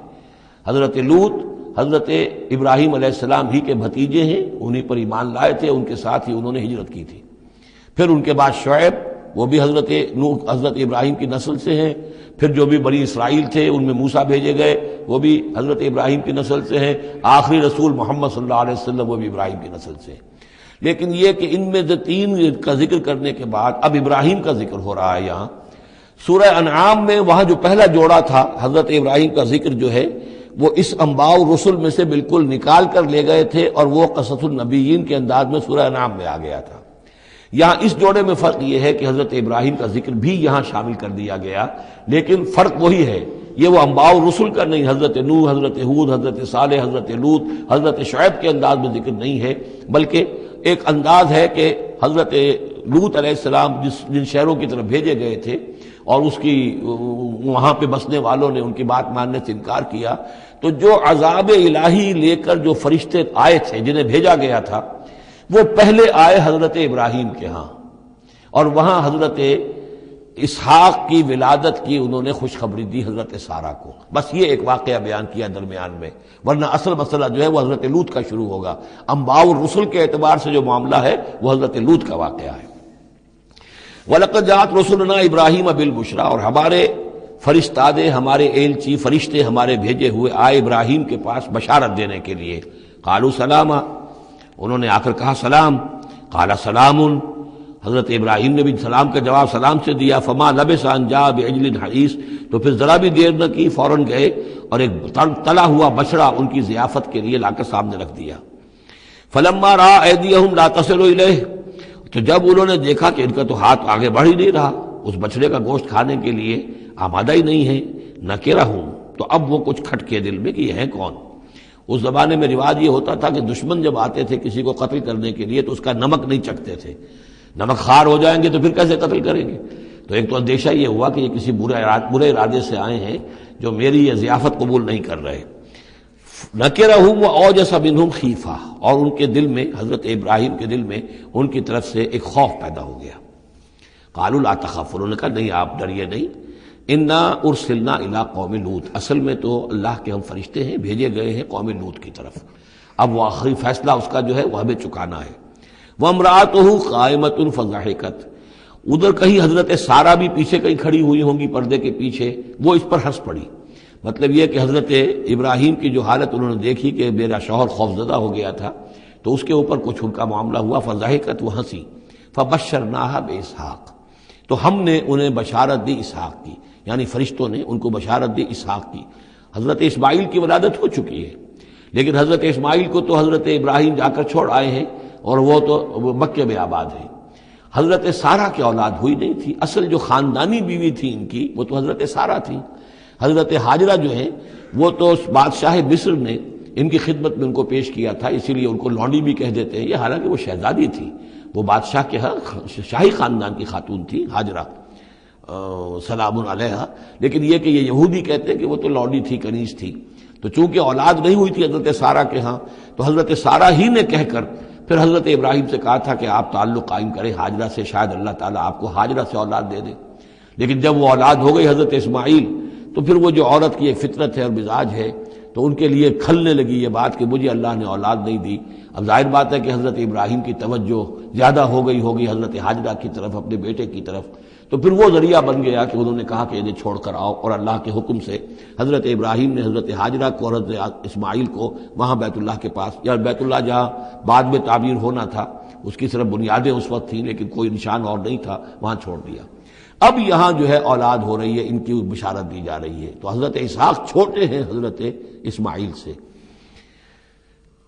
فضحکت فبشرناہا باسحاق ومن وراء اسحاق یعقوب، اور یہ بھی کہا کہ پھر اسحاق کے بعد اسحاق کے ہاں ایک بیٹا ہوگا یعقوب، وہ بہت ہی ہمارے ہاں اس کا درجہ بہت بلند ہوگا، یعنی بیٹے کی بشارت پھر پوتے کی بشارت۔ قالت یا ویلتا آلد وانا عجوز وہذا بالی شیخا، انہوں نے کہا ہائے میری خرابی، کیا اب میں جنوں گی جبکہ میں ہو چکی ہوں نہایت بوڑھی، اور میرا یہ شیخ جو ہے، میرا یہ جو شوہر ہے یہ بھی شیخ ہے، یہ بھی ضعیف ہے، بوڑھا ہو چکا ہے۔ ان ھذا لشیء عجیب، یہ تو بڑی عجیب بات جو آپ بتا رہے ہیں، یہ خوشخبری مجھے دے رہے ہیں اس بڑھاپے کی عمر میں کہ میرے ہاں بیٹا ہوگا۔ قالوا اتعجبین من امر اللہ، ان فرشتوں نے کہا کہ کیا آپ تعجب کرتی ہیں اللہ کے معاملے میں؟ اللہ کا فیصلہ ہے، اللہ جیسے چاہے پیدا کرے، ہم اللہ کی طرف سے خوشخبری دے رہے ہیں، اپنی طرف سے نہیں دے رہے۔ رحمت اللہ وبرکاتہ علیکم اہل البیت، اے نبی کے گھر والوں تم پر اللہ کی رحمت ہو، اس کی برکتیں ہوں۔ اب یہاں اہل البیت کو سمجھ لیجئے کس کے لیے ہے؟ حضرت سارہ کے لیے ہے۔ اہل بیت رسول ازواج مطہرات ہیں، ان کی ایکسٹینشن ہے جو حضور نے کہا ہے اللہم ہؤلاء اہل بیتی، اے اللہ یہ بھی میرے اہل بیت ہیں، حضرت فاطمہ، حضرت علی، حضرت حسن، حضرت حسین، وہ بھی اہل بیت میں یہ ایکسٹینشن ہے۔ اہل بیت اصلاً نبی کی بیوی، یہاں پر کس کے لیے آ رہا؟ حضرت سارہ کے لیے۔ گھر والے ہم کہتے بھی ہیں گھر والے، گھر والے کون ہوتے ہیں؟ گھر والی تو بیوی ہوتی ہے۔ قالوا اتعجبین من امر اللہ رحمۃ اللہ وبرکاتہ علیکم اہل البیت انہ حمید مجید، یقیناً اللہ حمید ہے اور مجید ہے، بہت بزرگ ہے، بڑائیوں والا ہے، اور اپنی ذات میں ستودہ صفات ہے۔ فلما ذهب عن ابراہیم الروع، جب ابراہیم کا خوف جاتا رہا، وجاءت البشریٰ، اور یہ بشارت پہنچ گئی، ان کے لیے خوشی کی بات تھی کہ اب سارہ کے ہاں بھی اللہ تعالیٰ بیٹا عطا کرے گا۔ یجادلنا فی قوم لوط، اب اس نے جھگڑنا شروع کر دیا ہم سے قوم لوط کے بارے میں۔ یہ مجادلہ جو ہے یہ تورات میں بڑی تفصیل سے آیا ہے کہ دیکھو تم جو جا رہے ہو، اگر اس شہر کے اندر، ان بستیوں کے اندر 50 آدمی بھی راست باز ہوں گے تو کیا کرو گے؟ کیا پھر بھی ہلاک کر دو گے؟ فرشتوں نے کہا نہیں، اگر 50 آدمی وہاں ہوئے، اگر راست باز ہوئے تو ہم ہلاک نہیں کریں گے۔ اچھا دیکھو، میری کوئی حیثیت نہیں ہے، میں بہت ناچیز ہوں، لیکن میں پھر جرأت کرتا ہوں، میں اللہ سے عرض کرتا ہوں کہ اچھا ہو سکتا ہے 40 ہوں وہاں پر، تو پھر اچھا 40 بھی ہوئے تو پھر ہم ان کو بھی پھر چھوڑ دیں گے، بستیوں کے اوپر عذاب نہیں آئے گا۔ ہوتے ہوتے 5 پہ آ گئے، جس پہ کہ آخر میں کہا گیا کہ اے ابراہیم چھوڑو اب اس بات کو، اب یہ تمہارے رب کا فیصلہ آ چکا۔ وہاں ایک بھی نہیں ہے، تم 5 کی بات کر رہے ہو۔ وہاں تو سوائے حضرت لوط علیہ السلام کے خود اور ان کی 2 بیٹیوں کے اور کوئی بھی نہیں تھا کہ جو ان شہروں میں سے بچا ہو۔ تو یجادلنا فی قوم لوط، اب وہ قوم لوط کے بارے میں ہم سے جھگڑنے لگے، یعنی چونکہ وہ حلیم الطبع تھے، طبیعت میں نرمی تھی، وہی جو حضور کی طبیعت میں بھی تھی، حضرت ابوبکر کی طبیعت میں بھی تھی، اس وجہ سے انہوں نے کہا کہ عذاب سے بچنے کی کوئی شکل ہو سکے۔ ان ابراہیم لحلیم اواہ منیب، 3 الفاظ جمع کر دیے گئے۔ یقیناً ابراہیم بہت ہی حلیم بھی تھا، بہت ہی نرم دل تھا، اور بہت ہی اللہ کی جناب میں رجوع کرنے والا تھا۔ یا ابراہیم عارضا ھذا، تو اب کہا گیا ان سے کہ ابراہیم اب چھوڑیے، اب اس بات سے آپ ذرا قطع تعلق کیجئے۔ انہ قد جاء امر ربک، یہ تو اب آپ کے رب کا فیصلہ آ چکا ہے۔ وَإِنَّهُمْ آتِيهِمْ عَذَابٌ غَيْرُ مَرْدُودٌ، اب ان پر وہ عذاب آ کر ہی رہے گا جسے لوٹایا نہیں جا سکے گا۔ وَلَمَّا جَاءَتْ رُسُلُنَا لُوطًا سِیءَ بِهِمْ وَضَاقَ بِهِمْ ذَرْعًا، تو جب آئے ہمارے یہ فرشتادے بھیجے ہوئے، ہمارے یہ پیغامبر، یہ فرشتے لوط کے پاس، سِیءَ بِهِمْ، کہ وہاں پر یہ بھیجے گئے تھے بہت خوبصورت لڑکوں کی شکل میں، اور ان کے ہاں جو تھا معاملہ، آپ کو معلوم ہے کہ جو عبرت پرستی ان کے ہاں تھی اور جو سوڈمی تھی، تو یہ لڑکے خوبصورت آ گئے تو اس قوم کے لیے، تو ان کے لیے جشن ہو گیا کہ ہمارے لیے شکار آ گئے ہیں بہت اچھے، لوط کے ہاں بڑے عمدہ شکار پہنچے ہیں، لہذا وہ سب غول کے غول اب آ رہے ہیں، حضرت لوط علیہ السلام کے گھر پر چڑھائی کر رہے ہیں۔ تو جب ہمارے یہ فرشتادہ، ہمارے یہ جو نوجوان لڑکوں کی شکل میں جن کو بھیجا گیا تھا فرشتوں کو، وہ جب پہنچے حضرت لوط کے پاس، سیء بہم، وہ ان کو دیکھ کر بہت غمگین ہوا کہ یہ بڑا میرے لیے، وضاق بہم ذرعا، ان کا دل بڑا تنگ ہوا، وقال ھذا یوم عصیب، اور انہوں نے کہا یہ تو میرے لیے بڑا سختی کا دن آ گیا ہے، میرے پاس اتنی طاقت نہیں ہے کہ میں ان بدبختوں کا مقابلہ کر سکوں، اپنے مہمانوں کو ان کی دستبرد سے میں بچا سکوں۔ اور وہ لوگ جو ہیں جانتے تھے جس قسم کی خبیث ان کی تباہی ہو چکی تھی کہ وہ کسی اپیل اور کسی دلیل سے باز آنے والے نہیں ہیں، تو اس سے ان کے دل کے اندر جو ہے وہ ایک عجیب کیفیت پیدا ہوئی۔ سیء بہم وضاق بہم ذرعا وقال ھذا یوم عصیب وجاءہ قومہ یہرعون الیہ، اور اب آئی اس کی قوم اس کے پاس والہانہ دوڑتی ہوئی، بڑے خوشی سے ناچتے ہوئے آ رہے ہیں کہ آج تو ہمارے لیے جو ہے وہ بہت ہی عمدہ شکار پہنچ گیا ہے۔ وَمِن قَبْلُ كَانُوا يَعْمَلُونَ السَّيِّئَاتِ، اور وہ پہلے ہی سے ان گندے کاموں کے اندر ملوث تھے۔ قَالَ يَا قَوْمِ هَؤُلَاءِ بَنَاتِي هُنَّ أَطْهَرُ لَكُمْ، حضرت لوط نے فرمایا کہ دیکھو میری قوم کے لوگوں، میری بیٹیاں موجود ہیں، وہ تمہارے لیے بہت پاکیزہ ہیں۔ اس کے 2 معنی کیے گئے، ایک تو یہ کہ بیٹیوں سے مراد ہے کہ جو تمہاری بیویاں ہیں وہ میری بیٹیوں کے مانند ہیں۔ نبی جو ہوتا ہے وہ گویا کہ قوم کے لیے والد کی جگہ ہے، جیسے کہ قرآن مجید میں وازواجہ امہاتہم، حضور کی تمام ازواج جو ہیں وہ پوری امت کے لیے ماؤں کے درجے میں ہیں، تو گویا کہ میری بیٹیاں ہیں، اللہ نے تمہارے لیے ان کو پیدا کیا ہے، تمہارے لیے جوڑا بنایا ہے، وہ پاک جو ہے تمہارے لیے راستہ اپنی شہوت کی کے تقاضے کو پورا کرنے کے لیے صحیح راستہ اس کو چھوڑ کر، اور یہ بھی ہو سکتا ہے کہ انہوں نے اپنی بیٹیوں ہی کو پیش کیا ہو کہ تمہیں اگر کرنا ہی ہے تو نکاح کر لو، میں اپنی بیٹیاں تمہیں نکاح میں دینے کو تیار ہوں، لیکن میرے جو یہ مہمان ہیں ان کے بارے میں مجھے رسوا نہ کرو۔ قال یا قوم ہؤلاء بناتی ہن اطہر لکم فاتقوا اللہ ولا تخزون فی ضیفی، تو اللہ کا خوف کرو اور دیکھو مجھے میرے مہمانوں کے معاملے میں رسوا مت کرو۔ الیس منکم رجل رشید، کیا تم میں کوئی ایک آدمی بھی شریف اور کوئی ایک آدمی بھی نیک چلن نہیں رہا؟ یعنی کوئی تو تم میں سے ایسا نکل آتا جو میرا ساتھ دیتا، جو میری ہاں میں ہاں ملاتا، تم میں تو معلوم ہوتا کہ کوئی ایک شخص بھی شریف النفس باقی نہیں رہا۔ قالوا لقد علمت ما لنا فی بناتک من حق، انہوں نے کہا کہ اے لوط تمہیں خوب معلوم ہے تمہاری بیٹیوں پر ہمارا کوئی حق نہیں ہے۔ اس سے معلوم ہوتا ہے وہ دوسری ہی بات ہی زیادہ راجح ہے۔ وَإِنَّكَ لَتَعْلَمُ مَا نُرِيدُ، اور تم خوب جانتے ہو جو ہم چاہتے ہیں، یعنی باتیں مت بناؤ، ہماری توجہ جو ہے ادھر ادھر لے جانے کی کوشش نہ کرو، تم جانتے ہو ہم جو چاہتے ہیں، جس کے لیے ہم حاضر ہوئے ہیں، جس کے لیے ہم پہنچے ہیں۔ قَالَ لَوْ أَنَّ لِي بِكُمْ قُوَّةً، انہوں نے کہا کاش کہ میرے پاس تمہارے مقابلے کے لیے کوئی طاقت ہوتی، او آوی الی رکن شدید، یا میں کوئی قلعہ ایسا ہوتا جس میں مضبوط میں جا کر پناہ لے لیتا اور تم سے اپنے آپ کو اور اپنے مہمانوں کو بچا لیتا۔ یہاں ہے اصل میں حضور صلی اللہ علیہ وسلم کی ایک حدیث میں الفاظ آئے ہیں، یرحم اللہ لوطا لقد کان یاوی الی رکن شدید، اللہ تعالیٰ رحم فرمائے لوط پر، وہ ایک مضبوط قلعے میں تھے، اللہ تعالیٰ کی حفاظت تو انہیں حاصل تھی، لیکن یہ کہ اس وقت جو صورت بن گئی تھی ان کے لیے، جیسے جب جادوگروں نے جو اپنے انچر پھینکے تھے اور وہ بھی بن گئے تھے فرعون کے دربار میں، وہ بھی شکل اختیار کر لی تھی انہوں نے سانپوں کی، تو حضرت موسیٰ پر بھی وقتی طور پر خوف طاری ہو گیا تھا۔ تو بدبنائے طب بشری خوف کا ہو جانا یہ کوئی نبوت کی عصمت کے منافی نہیں ہے۔ تو یہاں پر بھی اللہ تعالیٰ کی حفاظت تھی، اور جیسا کہ آیا فرشتوں نے پھر ذرا سا ایک ہاتھ ہلایا اور سب کے سب اندھے ہو گئے، وہ اس طرح کا معاملہ تفاصیل تورات میں ہے۔ قال لو ان لی بکم، لیکن جو حسرت کی کیفیت تھی اور جس طرح ضیق میں ان کی جان اس وقت آئی تھی اس کا تصور کیجئے، کاش کہ میرے پاس تمہارے مقابلے کے لیے طاقت ہوتی، او آوی الی رکن شدید، یا کوئی ایسا ہوتا مضبوط مستحکم قلعہ جس میں جا کر میں پناہ لے لیتا۔ قالوا یا لوط انا رسول ربک، ان فرشتوں نے کہا اے لوط گھبرائیں نہیں، ہم آپ کے رب کے پیغامبر ہیں، بھیجے ہوئے ہیں، لن یصلوا الیک، یہ آپ تک پہنچ ہی نہیں پائیں گے، آپ کو کوئی گردن نہیں پہنچا سکیں گے، آپ بالکل اطمینان رکھیں۔ فَأَسْرِ بِأَهْلِكَ بِقِطْعٍ مِّنَ اللَّيْلِ، ابھی رات کا ایک حصہ جو باقی ہے اس میں آپ اپنے اہل کو لے کر، اپنے گھر والوں کو لے کر نکل جائیے اس بستی سے۔ وَلَا يَلْتَفِتْ مِنْكُمْ أَحَدٌ، اور کوئی بھی آپ میں سے پیچھے نہ دیکھے، پیچھے توجہ نہ کرے، پیچھے کی طرف کوئی خیال نہ آئے کہ ہمارے دوست تھے اور ہمارے یہ تھے اور ہمارے عزیز تھے، إِلَّا امْرَأَتَكَ، اور آپ کی بیوی بھی ساتھ نہیں جائے گی، وہ بھی یہیں رہے گی۔ یہ دو بیویاں ہیں جلیل القدر پیغمبروں کی، جن کا ذکر پھر آئے گا بڑی وضاحت کے ساتھ سورہ تحریم میں، ایک حضرت نوح علیہ السلام کی بیوی اور ایک حضرت لوط کی بیوی، کہ یہ اگرچہ کہ کانتا تحت عبدین من عبادنا صالحین فخانتاہما فلم یغنیا عنہما من اللہ شیئا، اگرچہ وہ ہمارے دو بہت ہی نیک اور بہت ہی برگزیدہ بندوں کے تحت تھیں، ان کے گھروں میں آباد تھیں، لیکن یہ کہ انہوں نے خیانت کی، اور اس کے نتیجے میں یہ ہے کہ پھر وہ اللہ تعالیٰ کے عذاب سے ان کے شوہر انہیں بچا نہیں سکے، نہ حضرت نوح بچا سکے اپنی اس بیوی کو اور نہ حضرت لوط بچا سکے اپنی اس بیوی کو۔ الا امرأتک، سوائے آپ کی بیوی کے، انہ مصیبھا ما اصابہم، اس کے اوپر تو وہی مصیبت آ کر رہنی ہے جو ان سب پر آنی ہے۔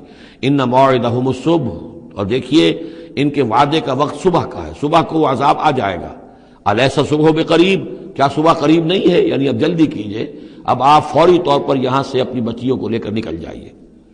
فلما جاء امرنا جعلنا عالیہا سافلہا، جب ہمارا حکم آ پہنچا ہم نے اس کے اونچے کو نیچا کر دیا، یعنی کسی بستی کو تلپٹ کیا جائے تو چھت نیچے ہو جائے گی اور جو بنیادیں اوپر آ جائیں گی، عالیہا سافلہا، الٹ کر رکھ دیا بستیوں کو، وامطرنا علیہا حجارۃ من سجیل، اور مزید ان کے اوپر ہم نے بارش برسائی کنکروں کی، پتھروں کی، یعنی یہ کہ ایک طرف تو یہ کہ کچھ زلزلہ آیا یا کچھ اور زمین میں دھماکہ ہوا، ایکسپلوژن ہوا جس سے وہ بستیاں الٹ گئیں، اور اس کے بعد یہ ہے کہ آسمان سے پھر بارش ہوئی ہے ان پر سجیل۔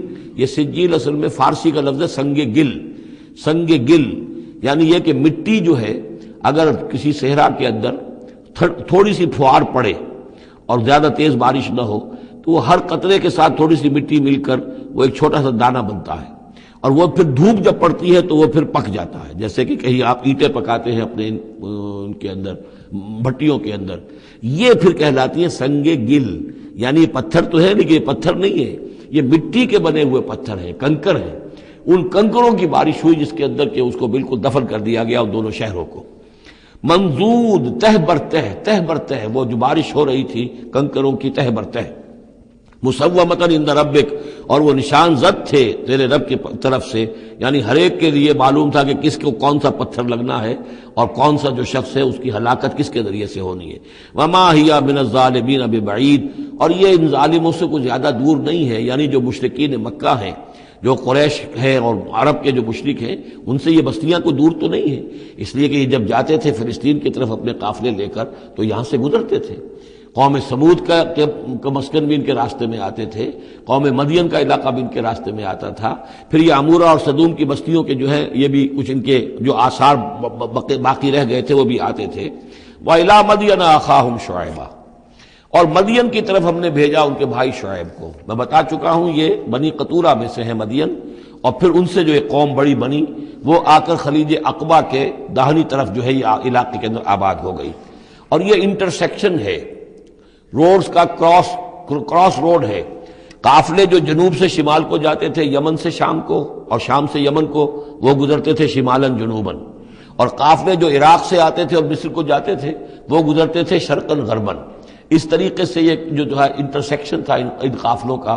تو یہاں بڑی خوشحالی ہوئی، کاروبار چمکے ان کے، لیکن اس قوم کے اندر پھر وہ خرابیاں آئیں جو ہم پڑھ چکے ہیں سورہ اعراف میں، کم تولنا، کم ناپنا، رہزنی کرنا، جھوٹ بولنا، دھوکہ دینا، یعنی شرک کے علاوہ. وَإِلَىٰ مَدْيَنَ أَخَاهُمْ شُعَيْبًا اور مدین کی طرف ہم نے بھیجا ان کے بھائی شعیب کو. قال یا قوم اعبدوا اللہ ما لکم من الہ غیرہ انہوں نے بھی یہی کہا کہ اے میری قوم کے لوگو اللہ کی بندگی کرو، تمہارا کوئی الہ نہیں ہے اس کے سوا. ولا تنقصوا المکیال والمیزان اور نہ کم رکھو پیمانوں کو اور نہ ہی میزان تول کو. انی اراکم بخیر میں تمہیں دیکھ رہا ہوں کہ آسودہ حال ہو، اللہ نے تمہیں آسودہ حال کیا ہے. انی اخاف علیکم عذاب یوم محیط لیکن اگر تم اپنی ان غلط بدعمالیوں سے باز نہ آئے تو مجھے اندیشہ ہے کہ تم پر ایک ایسے دن کا عذاب آ جائے گا جو تمہیں گھیر لے گا. وَيَا قَوْمِ أَوْفُوا الْمِكْيَالَ وَالْمِيزَانَ بِالْقِسْطِ اور میری قوم کے لوگوں پیمانہ اور تول جو ہے عدل اور انصاف کے ساتھ پورا دیا کرو. وَلَا تَبْخَسُوا النَّاسَ أَشْيَاءَهُمْ اور مت کم کیا کرو، گھٹایا کرو لوگوں کے لیے ان کے سامان.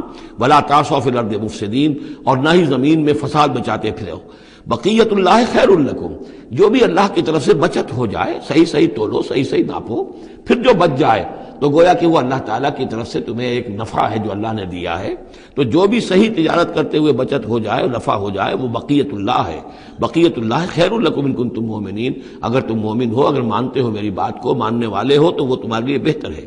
وما انا علیکم بحفیظ لیکن میں تمہارے اوپر کوئی نگران اور نگہبان نہیں ہوں، میں ٹھیکیدار نہیں ہوں، میرا کوئی زور تم پر نہیں چل رہا، میں تمہیں سمجھا رہا ہوں اور نیکی کی تلقین کر رہا ہوں. قالوا یا شعیب وصلاتک تأمرک ان نترک ما یعبد آباؤنا انہوں نے کہا اے شعیب کیا تمہاری نماز تمہیں اس بات کا حکم دیتی ہے کہ ہم چھوڑ دیں ان کو کہ جن کو پوجتے تھے ہمارے آباء و اجداد. اگرچہ حضرت شعیب کی گفتگو میں تذکرہ نہیں ہے لیکن یہ کہ وہ کامن مرض جو ہے، مشترک مرض، بیماری وہ تو موجود تھا، یعنی وہ شرک. او ان نفعل فی اموالنا ما نشاء یا یہ تمہاری نماز جو ہے تمہیں روکتی ہے، حکم دیتی ہے اس بات کا کہ ہم اپنے مال میں جو چاہے نہ کر سکیں. ہمارا مال ہے، یہ جو آج بھی دنیا میں تصور ہے سیکریٹ رائٹ آف اونرشپ، میرا مال ہے میں جو چاہوں کروں، اسی سے پھر وہ ساری خرابیاں پیدا ہوتی ہیں. مال آپ کا ہے، اللہ کی امانت ہے، آپ کے پاس ہے، مالک اللہ ہے، لیکن اس میں اللہ کے حکم کے مطابق تصرف کرنا ہے. یہاں کوئی سیکریٹ رائٹ آف اونرشپ نہیں ہے. یو آر ٹرسٹیز یہ امانت چند روزہ نزد ماست در حقیقت مالک ہر شے خداست. یہ تو چند دن کی ایک امانت ہے تمہارے پاس جو ہے، ورنہ حقیقت میں تو مالک حقیقی ہر شے کا اللہ ہے. تو جب انسان مالک اپنے آپ کو سمجھتا ہے فی اموالنا تو پھر ما نشاء جو ہم چاہیں گے کریں گے، اور نفعل فی اموالنا ما نشاء تو تم ہمیں روکنا چاہتے ہو اس چیز سے. تمہاری نماز اور دینداری جو ہے اس نے تمہیں یہی سکھایا ہے کہ ایک تو ہمارے معبودوں سے ہمیں برگشتہ کرو اور دوسرے یہ کہ ہمیں یہ کہو یہ کرو یہ نہ کرو. ہمارے مال ہیں، ہم جیسے چاہیں گے اس کے اندر معاملہ کریں گے. انک لانت الحلیم الرشید ہاں ایک ہی تم ہی تو رہ گئے ہو کہ جو بہت نیک ہو، باوقار ہو، باقی تم ہم پر تنقیدیں کر رہے ہو، ہمیں کہہ رہے ہو کہ ہم غلط کام کر رہے ہیں. قال یا قوم ارأیتم ان کنت علی بینۃ من ربی، انہوں نے وہی بات فرمائی میری قوم کے لوگوں، سوچو اگر میں پہلے سے بھی اپنے رب کی طرف سے بینہ پر تھا، میری فطرت صحیح تھی، میرا کردار صحیح تھا، میں تمہارے ہاں ایک نیک انسان کی حیثیت سے معروف تھا، جیسے حضور الصادق الامین کی حیثیت سے متعارف تھے، وَرَزَقَنِي مِنْهُ رِزْقًا حَسَنًا، اور اللہ تعالیٰ نے اور اپنے پاس سے مجھے اچھا رزق دیا ہے، وحی آئی ہے، نبوت مجھے مل گئی ہے، وَمَا أُرِيدُ أَنْ أُخَالِفَكُمْ إِلَىٰ مَا أَنْهَاكُمْ عَنْهُ، اور میں یہ ہرگز نہیں چاہتا کہ جس چیز سے تمہیں میں روک رہا ہوں، تمہیں اس سے روک کر میں خود وہی کام کرنے لگوں۔ ان اريد الا الاصلاح، میں نہیں چاہتا سوائے اصلاح کے، مستطاعت ہو، جتنا بھی میرے امکان میں ہو، وما توفیقی الا باللہ، اور میری توفیق تو ہے تو اللہ ہی کی طرف سے ہے، جو بھی میرے اندر ہمت ہے، جو بھی استقامت ہے، اور جو بھی مجھ سے کام بن رہا ہے وہ اللہ کی طرف سے ہے۔ علیہ توکلت، تو میں نے اسی پر توکل کیا ہے، وإلیہ انیب، اور اسی کی طرف میرا رجوع کرنا ہے۔ بارک اللہ لی ولکم فی القرآن العظیم ونفعنی وإیاکم بالآیات والذکر الحکیم۔